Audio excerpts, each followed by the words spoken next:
welcome back. I'm David. I'm the founder of LIGHTBLUE, and I'm here with the wonderful Michael. Michael, please tell us a little bit about who you are and what you've been doing. Well, a long story, right? It's a long story because I've been kicking around for a while.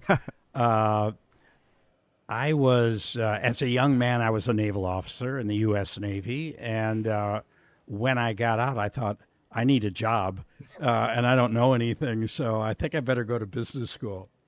And I went to business school for 2 years and really got excited about working in consulting. So shortly after that, I worked for the Boston Consulting Group in Brazil and the States and in France. And later moved over to Bain & Company, where I worked in the States. I worked in Germany, France, the UK, and Turkey. And then I started... Great markets. They're great markets. And was over in Europe for 25 years. Okay. And started my own firm to do strategy consulting for big industrial companies. And my first client was an advertising agency. Really? Who told me in 1992... which was a recessionary year, that they had just been bought by WPP and they weren't making enough money to satisfy Martin Sorrell, and they thought they needed the services of a strategy consulting firm to figure out what was going wrong. And astonishingly, knowing nothing about the industry, we were actually able to help them and quadruple their profits in 1 year.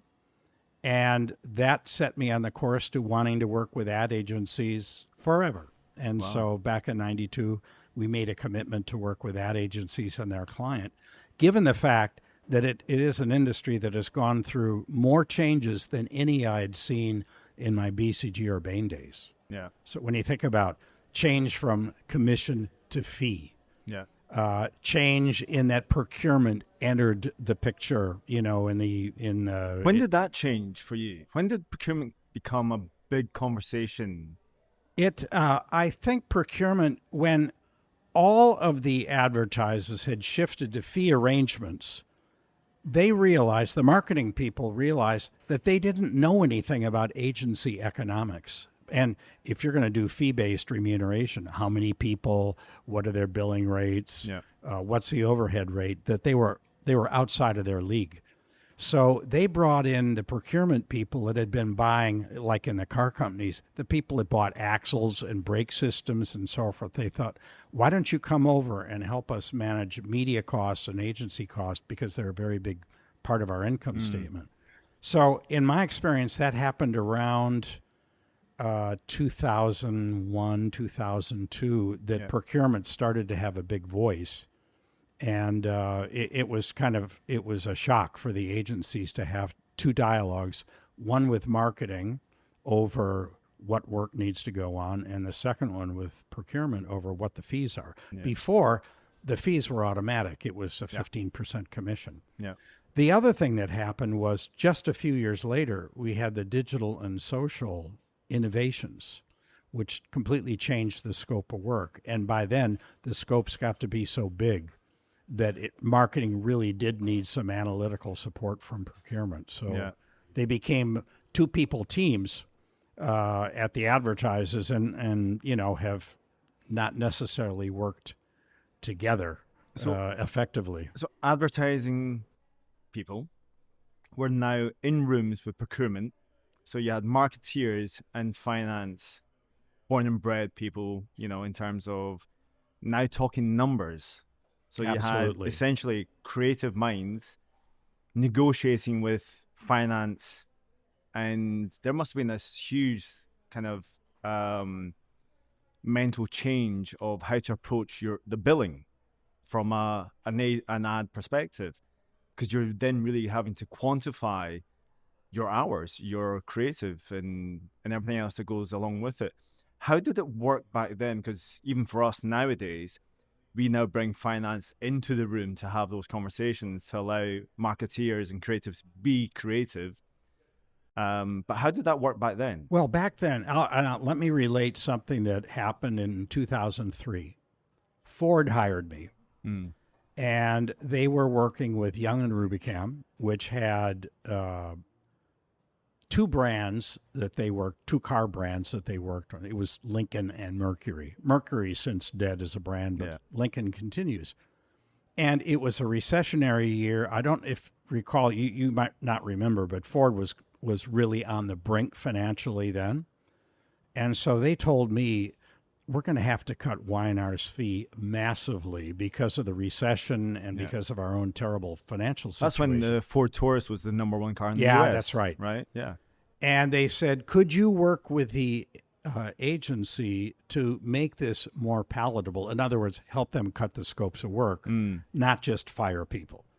So I got to work between the agency and procurement.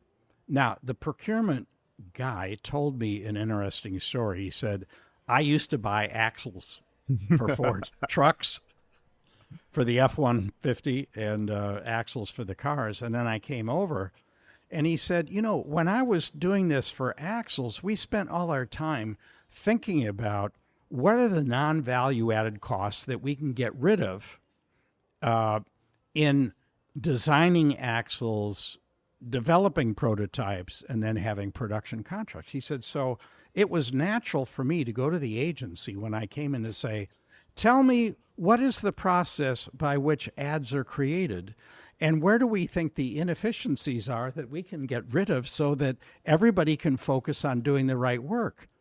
And he said, their reaction was, who are you? And don't you realize that we're talking about a magic and a creative process? We're not talking about something that you can do on a spreadsheet. And besides, we don't work with spreadsheets. Yeah. And so this procurement said to me, they basically told me to go to hell. And I thought, okay, if that is their attitude, they must have a lot to hide. So I'm just going to whack their fees by 10% every year until they get the message.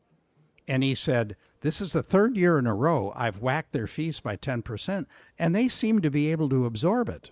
So they must be hopelessly overcharging us.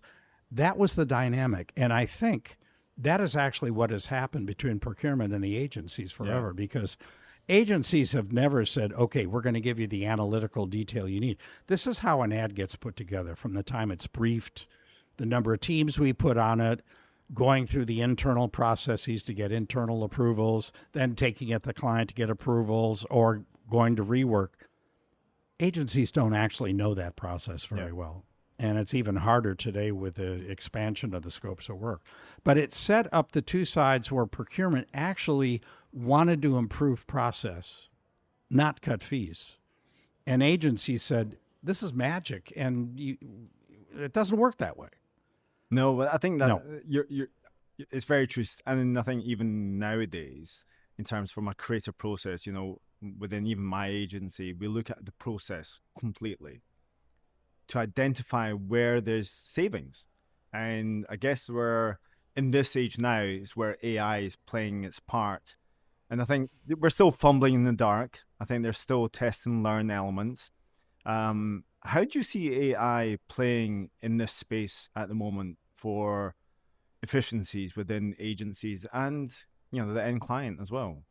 Well, I think the hard part is for any agency first to know where are we vulnerable to AI. And the more the work is, let's just say, grinding it out, like doing an ad banner, doing an online adaptation of a print ad, a print ad that goes online and it appeared in a newspaper or a magazine before, or a cut down TV ad that becomes an online video. AI can do simple stuff, particularly in the adaptation area. Now, the problem for agencies is, even coming out of the commission era, they never documented or measured or kept track of the kind of work they do for clients. I can assert that because for 30 years, when I go into an agency, I have to reconstruct their scopes of work to say what media are we in, are doing the work, how many are originations, how many are adaptations, what does that add up to in terms of workload? And the more the work has become adaptation focused, the more AI is likely to create incursions. Today, typical agencies are doing a lot of adaptation work in social and digital media, and it's adding up to between 20 and 40% of the man hours they're actually putting into it. I think I'm the only person that knows that because I measure scopes of work.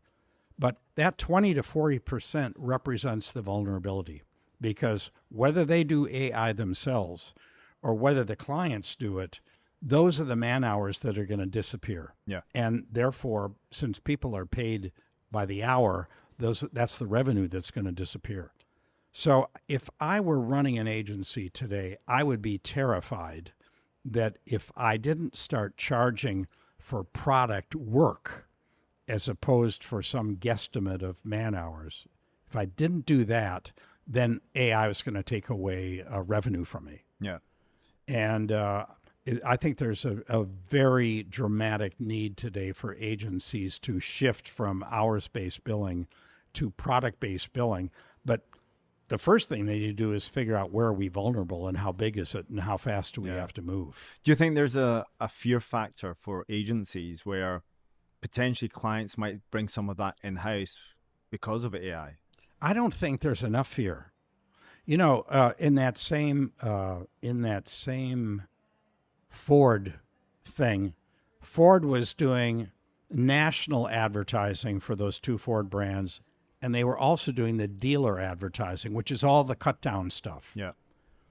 They had at the time, and this is long ago enough, 20 years ago, they had over 100 full-time people working on the dealer advertising. That's the cut downs from the national. I have seen AI programs that could do what those 100 people do in about an hour. And localize it in different languages. And to localize it and to use the right colors. I mean, you know, it's just unbelievable because it isn't original work. Yeah. It's routine work. It's resizing. It's taking the colors. It's making different things out of it. So when you have a lot of adaptation work, it's open for AI. And because agencies are not aware, as part of their metrics, how much work are they doing and what type of work are they doing for clients? And because office heads and regional heads and CFOs and CEOs of agencies don't know what that is either, they don't know how vulnerable they are. Yeah. I measure scopes of work and I look at it and I say, hey guys, you got a very big problem here because 35% of your man hours is doing the kind of work that AI can replace, whether you do it yourself or whether your clients do it. And if you don't shift now, that's the revenue you're going to lose. So just from a creative perspective, with the introduction of AI, do you think the magic of a creative agency is going to disappear? Do you think the romance of working at an agency is going to, you know, again, just not be there? Is it going to become more robotic?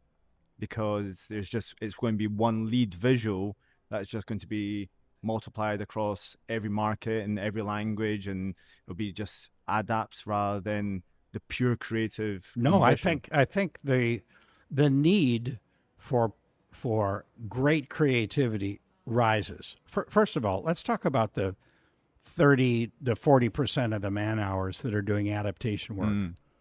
The average creative is doing one deliverable a day when they're the junior creative that's focused on adaptation work. One deliverable a day.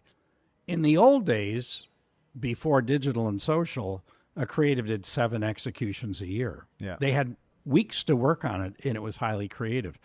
There's not a lot of creative input in doing one a day. Yeah. Cranking out an ad banner, cranking out an Instagram post, cranking out a Meta or Facebook post. That's not creative. That's just factory work. Yeah.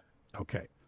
Now, so I think that AI will take out the bottom part of the work, and it will create not only a hunger, but a need for more strategic work that is highly creative, but is directed at getting brands to grow again.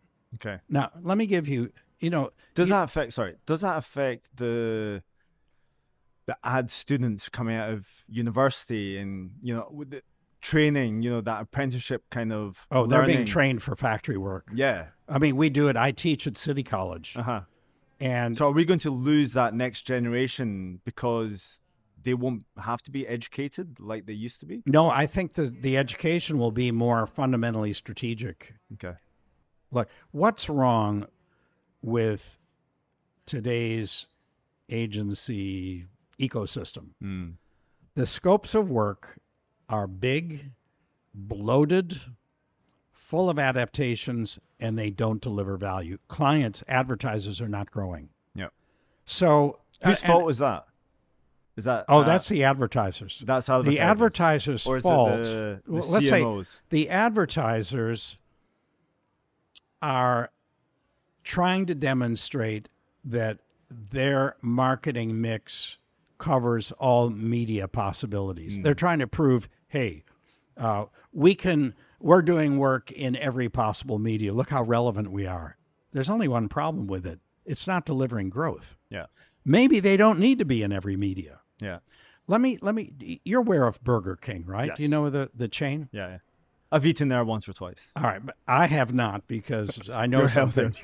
However, Burger King is the worst performing fast food operation on the planet. I'll give you an example. And by the way, these are from publicly quoted statistics in QSR magazine in the States, which every year does the top 50 fast food chains, how many outlets they have, what their sales are, what's the sales per outlet. Yeah. Okay.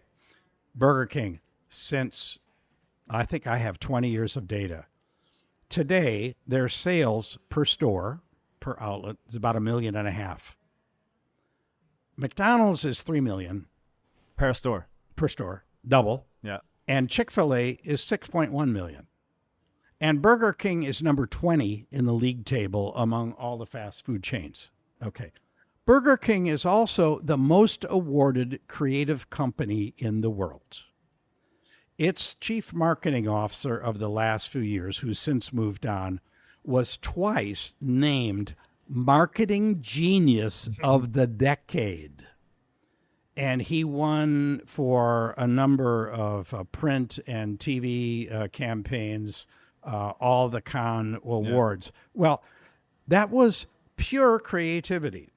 In particular, the thing that was called the Moldy Whopper. The Moldy Whopper showed a time-lapse video of a Whopper that was going moldy over time, which it could because it didn't have any preservatives in it. Yeah. What they were advertising is, look at our burgers. They don't have preservatives. Look how moldy they go in 3 weeks, right? However, it isn't the natural ingredient thing that's keeping people from going to Burger King. Burger King needs more customers. If they're only selling $1.5 million per outlet and McDonald's is double and Chick-fil-A is 4 times as high, they need customers. Do you get customers to come in when what you're showing them is one of your burgers going moldy? And yet that was considered the most genius, creative thing in the world. Now, I would say that is bad creativity, even if it wins awards, because it is not directed at the purpose of driving sales or driving performance improvement. Even Bill Bernbach, who was responsible for the Volkswagen ads and the Avis ads back in the 50s and the 60s, he was the guy who created the creative revolution. He said, if it doesn't move sales for the client, it's a waste of time and we shouldn't be doing it. That's Burger King. So you say, is our creative, the romance or creativity going to go away in the AI world? I'd say no. Maybe it will be more focused and effective creative, and that's a bigger challenge than showing that you've got a Whopper that goes moldy over 3 weeks. Absolutely. Absolutely. Well, thank you very much. Michael, can you just give us a little bit about your book that you have?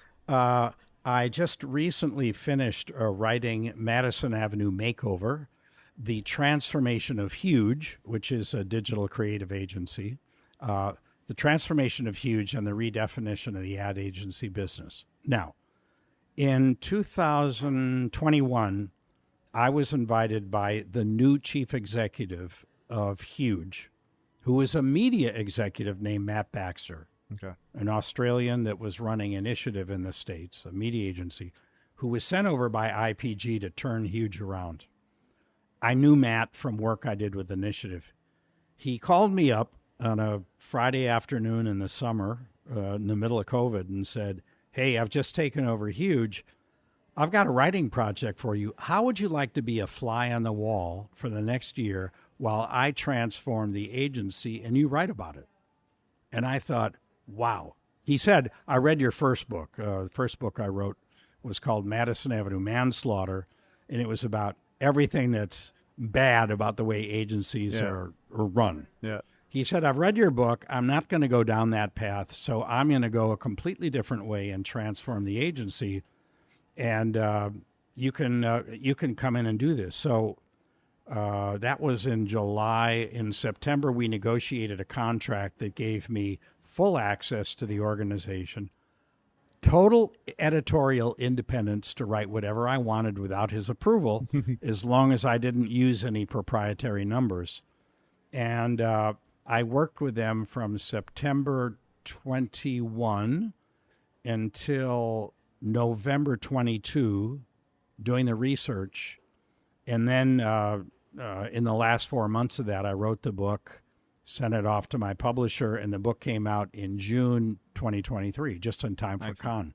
So this book is a Michael Farmer, known to be a harsh critic, fly on the wall, watching a CEO and his 20-person top management team decide on a new mission for the agency, which was improve performance for clients, to design products, 45 new products that were sold at fixed prices, and to reorganize from a network that had 12 independent offices to a single global organization. So it was all about new mission, new products, new form of pricing to clients, new organization, which is quite a complicated and effective new organization. And this is the story of what they did. So there's, he didn't give me the opportunity to be much of a critic. I was, although I did write one chapter that's called here at the end, the progress and assessing progress by the consultant, a critical review here. Excellent. So it's kind of a fun book, and people have taken some inspiration for what Matt has done at IPG with Huge, and I think it's a terrific guide for independent agencies because they're more likely to have the independent freedom to do what he did than a big holding company agency. Excellent. Anyway, available on Amazon and at most bookstores. Madison Avenue Makeover. Excellent. Thank you very much. I look forward to reading it. Thank you, David. Excellent.